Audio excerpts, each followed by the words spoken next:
If you ever bought something and then regretted it the next day, you're definitely not alone. I've been there more than once, honestly. Like, I've been there multiple times. Whether it was a skincare product that I didn't need, a trendy product that said or claimed that it would change my life, or something I bought just to help me feel better, like afterwards, after I purchased the item, it made me feel a bit guilty. And as someone who cares about sustainability and the environment, the guilt hits harder. So let's talk about all of that. The regret buys, the eco guilt that creeps in, and what all of that looks like. So a lot of our regret buys come from a place of insecurity and trying to improve ourselves or look like what we see online. Like, even though I'm a sustainability girly and an environmentalist and all that kind of stuff, I still have regret buys. Usually my regret buys are usually skincare and hair care, because those are the two things that I'm most interested in. Especially way back when I wasn't a sustainability or environmentally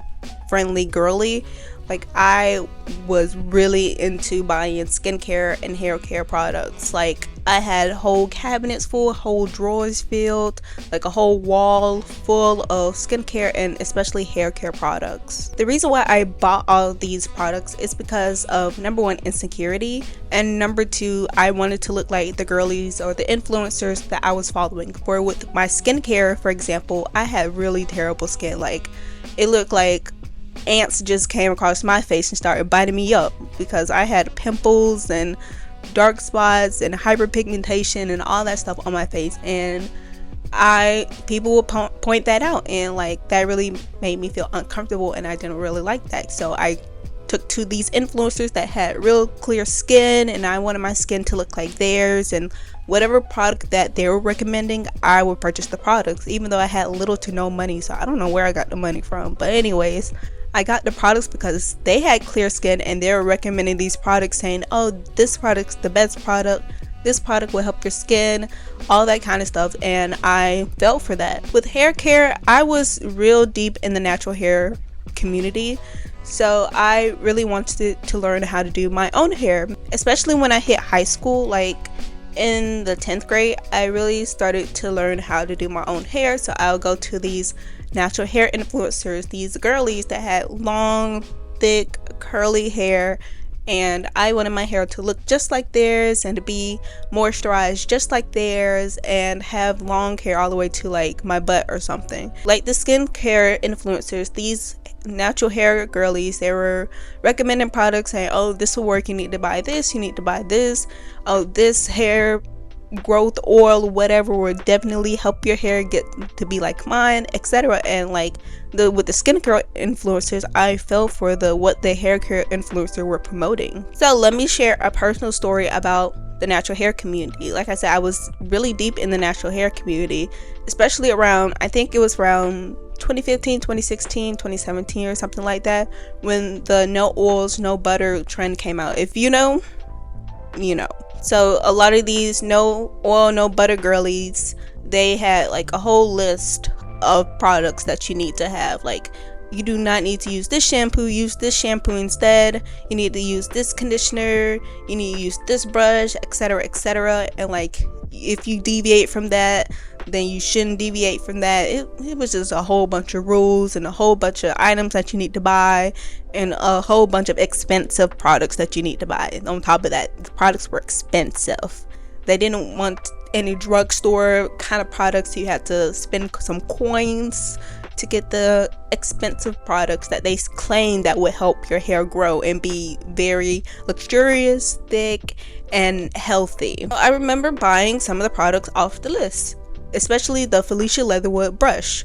So I don't have the brush with me anymore, but I bought that brush. I think it wasn't a cheap brush. Like, had to be like around $12. I got the brush because the girlies were saying, oh, whatever brush you're using, you don't need to use that, that's breaking your hair, that's doing this and this to your hair. You need to be using the Felicia Leatherwood brush because that brush is so much better and your hair is going to be like long, it's not gonna pull out your hair, all that kind of stuff. So I bought the brush. So I was, excited to get my brush because I was like, oh my gosh, my hair is gonna be long like these natural hair girlies, because the other brushes I was using, they were breaking out my hair allegedly.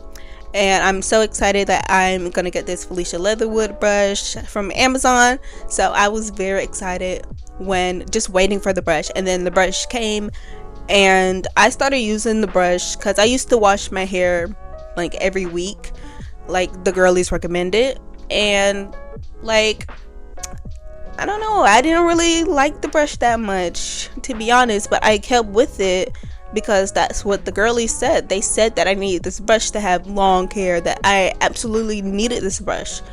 But after I started using it for every of my wash days and just combing and brushing products in, I noticed that it was actually causing my hair to break off, and that it was very harsh on my hair. So after that whole thing and stuff like that, after buying the brush and just experiencing the breakage and just like all that kind of stuff, I really regretted that purchase. I regret it to this day. I could have saved those $12 for something else. So my whole like little mini takeaway from this is that regret buys happen when we want to fix something about ourselves, especially when we're not feeling our best. And it's not just about the products. I didn't buy the brush because I needed the brush, or I didn't buy the skincare products because I quote unquote needed the skincare products. I was emotionally drawn to the brush. I was emotionally drawn to the skincare products because the girlies were saying that this skincare product will help clean my skin and I won't have acne, I won't have hyperpigmentation, I won't have dark spots, I won't have any of that. And I was emotionally pulled to the brush because the girlies said your hair won't break off anymore, that you'll have long hair. This is what you need if you want long, beautiful, healthy hair. So it's not really about the product itself, it's more about the emotion behind why you're getting the product. So the emotional pull, assuming that you care deeply about the environment, because like why not? Why wouldn't you care about the environment? Even small slip-ups like purchasing from Amazon or buying something from Shein or anything like that can feel really heavy. So everyone has their own like little definition of what eco-guilt is, but let me give you my definition of what it is. Eco-guilt is when you buy something that goes against your environmental and sustainable values and it sticks with you. Like it really sticks with you. And to me, it definitely sticks to me, especially since I am a sustainable living creator and I'm an environmentalist. So like it feels really heavy when I mess up. So when I mess up, I feel like a fraud. Like, oh my gosh, I'm on the internet, I'm a sustainable living creator, I'm an environmentalist, I'm sharing all these things about the environment and sustainable living, but yet I purchased something and it wasn't helping the environment, or it can harm the environment, or it will cause harm to the environment, but I bought the item and I'm regretting it. So that is why I feel like a fraud. That's what goes through my mind every time I make a mistake. And even though I don't make the mistakes often, when I make the mistakes, I feel so horrible about them. I guess that's just the added pressure of just being online and being on social media, because even though your audience might not feel this way, like you guys probably don't feel this way about me, like you're probably like, girl, if you mess up, you mess up, like that's good. But like I guess it's just in my mind, and being just a front face forward person on the internet. And I feel like on the internet, we, from creators and from influencers and from like people that are face forward on social media, we expect perfection. But the thing is, like, I'm just a human. Like I'm just a girl, you know, I'm just a girl. But no, like seriously, I'm just human. I make mistakes just like you make mistakes. And since I want to be a creator that is honest and authentic, because I don't want to be up here on the internet lying to you all and pretending to be someone that I'm not. So I'm gonna tell you a personal story of where I messed up, and I messed up recently. So this whole year I've been on a hunt for deodorants. I've been trying different deodorants to see how it goes with my skin, if I have a reaction or anything like that, and a deodorant that actually works. And I've tried many deodorants, and many deodorants were just not good. So I decided to buy a Dove deodorant. And you might be like, girl, what's the problem? Well, the thing is, Dove and the company or the conglomerate that owns Dove is Unilever.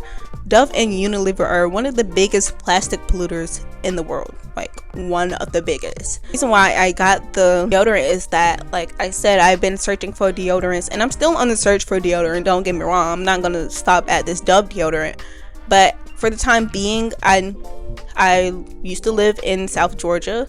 Now I moved to Central Florida in Orlando. Hey. So, you know, if you are from Florida, or if you lived in Florida, or you visited Florida once, you know, it's pretty hot here. It's pretty humid. I need a deodorant that works. And the deodorants that I was trying before, they weren't really working, or they'll only work if I'm not sweating so much. And like in Florida here, like boom, you get outside, you're already sweating. You need to go inside and take a shower. And many of those deodorants weren't working for me. So that's the reason why I chose the Dove deodorant, because I knew it worked in the past. I didn't want to repurchase it, but like I need it for the time being because I don't want to be outside smelling musty. I don't know if you're comfortable with that, but I'm not comfortable going outside smelling musty. Okay, so that's why I chose the Dove deodorant. I feel sick every time I apply it on because I'm giving my money to a brand that I don't really like. I adamantly dislike Dove and Unilever. But all in all, I think I spent too much time on talking about Dove deodorant. I don't want to give them stage. I'm tired. We're gonna move on from them. But if you have any deodorant recommendation, please leave them in the comments. Like, I'm still searching for great deodorants. So the little mini takeaway from this section is guilt isn't proof that you're failing. It proves that you care, and that matters more than perfection ever could, because if you're feeling guilty about purchasing something that's not sustainably friendly or eco-friendly or anything like that, that means you care. You understand that the environment is important, and whatever your reasons for purchasing the item that wasn't sustainably friendly or eco-friendly, I know it was probably a good reason, like accessibility or anything like that. The fact that you're feeling guilty means that you still care about the environment and sustainable living and sustainability, and like I really appreciate that. Speaking about perfection isn't real. That's it. We can end the video here. I'm just kidding. Please stay. What matters more is how we respond, reset, and then move forwards. So this is how I plan to handle eco guilt, and I want you to adopt these things too. Be more intentional with who you follow. Like, over the past few years, I've stopped following or looking at videos related to natural hair hauls, skincare hauls, because I used to eat that up. I used to love those videos just to see what I can buy. I used to have those videos playing, and then like in the next tab I have my Amazon pulled up, and then in the next tab I have notes set just in case I can't get it off of Amazon or like it's sold out or something. So be careful who you follow, because influencers, their job is to influence you, and you don't want to be influenced by the wrong things or something that you might regret in the future. So be mindful of who you follow. Number 2, spend less time on social media. I know it's very hard, especially nowadays. We love to be on social media. Like, I really understand, but maybe take some hours or a day or a week or whatever to stay off of social media. Spending time off of social media can really help you, because you're not seeing the ads, the numerous ads. If I'm being honest, you're not seeing, if you're on TikTok, you're not seeing those people that's promoting stuff on TikTok live, and you're also not seeing like all the Amazon hauls, the clothing hauls, all these hauls and stuff. So spend less time on social media. Next thing you need to do is change your mindset. Yes, I'm a mindset girly. Like, I believe, like, before you take action, before you do something, you have to change what's up here, because up here is the most important. It could be the determining factor of whether you do something or not. So we have to fix that mindset. So when you feel like you want to buy something, or you're adding it to your cart or something like that, you might say to yourself, I don't need this right now. Just say that. I don't need this right now. Say it out loud. Don't say it in your head. Say it out loud. Say, I don't need this right now. You might say, I could buy it later after I use what I already have. Now that part is important. I could buy it later after I use what I already have. I could buy that shampoo later after I use the shampoo I already have. I could buy that hair care product later after I use the hair care product I already have. I could buy that makeup later after I use the makeup I already have. That is a great like mindset shift to say, and I say that to myself like all the time, like I could buy this after I use what I already have. Like if you mess up, which is inevitable, we all mess up, and like that's okay. Here are some things to help you bounce back after you mess up. Remind yourself that it's okay to slip up. You're human, we're gonna mess up, and that's perfectly okay. It's okay to mess up. I'm not blaming you. I'm not gonna call you awful. I'm not gonna call you a bad person because you mess up, because I mess up too, and that's okay. We're all gonna mess up one point of our life, and again, that's okay. Seeing other sustainability creators be transparent about their mistakes also helps. Like hopefully this video will help you. Just seeing me and hear me mess up and all my mistakes, hopefully that'll help you. If you made a mistake, hopefully it'll help you bounce back and be like, you know what, it's okay. And the last thing is letting go of shame and choosing progress over perfection, because like I said, perfection isn't real. No one is perfect. I don't expect perfection out of you, so you shouldn't expect perfection out of yourself. And here's the little mini takeaway that you could take from this section. You're allowed to mess up. I'm gonna say it again. You're allowed to mess up. Sustainability is about care, not control, because sometimes we do mess up. Even though we care about the environment, we care about sustainable living, we're trying to live a more sustainable life. Like, it's sometimes inevitable, and that's okay. You're allowed to mess up. And lastly, trying again is part of the process. You're not gonna get it perfect the first go round. Sometimes you're gonna mess up, you learn from your mistakes, and then you try again. It's a process. Sustainability is a journey. It's not a race. You're not always gonna be perfect. I'm not perfect. Other sustainability creators aren't perfect. Other environmentalists, they're not perfect. So like, it's okay.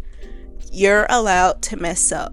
If you ever had eco guilt, regretted a purchase, or wanted to do better, you're not alone, and I'm here with you. I hope this video reminds you that slipping up doesn't make you a bad person or a bad environmentalist or a bad sustainable living person. It makes you human. If you enjoyed this video, I would love to hear your thoughts in the comments. What's a regret buy that you've had? Or what helps you reset if you feel like you're falling off track? If you want more honest conversation like this, or you want to kiki a little bit, I recommend you check out my Why Overconsumerism is Bad series. It just popped up on the screen, so you can click and go there. Thanks for watching, and I'll see you in the next video.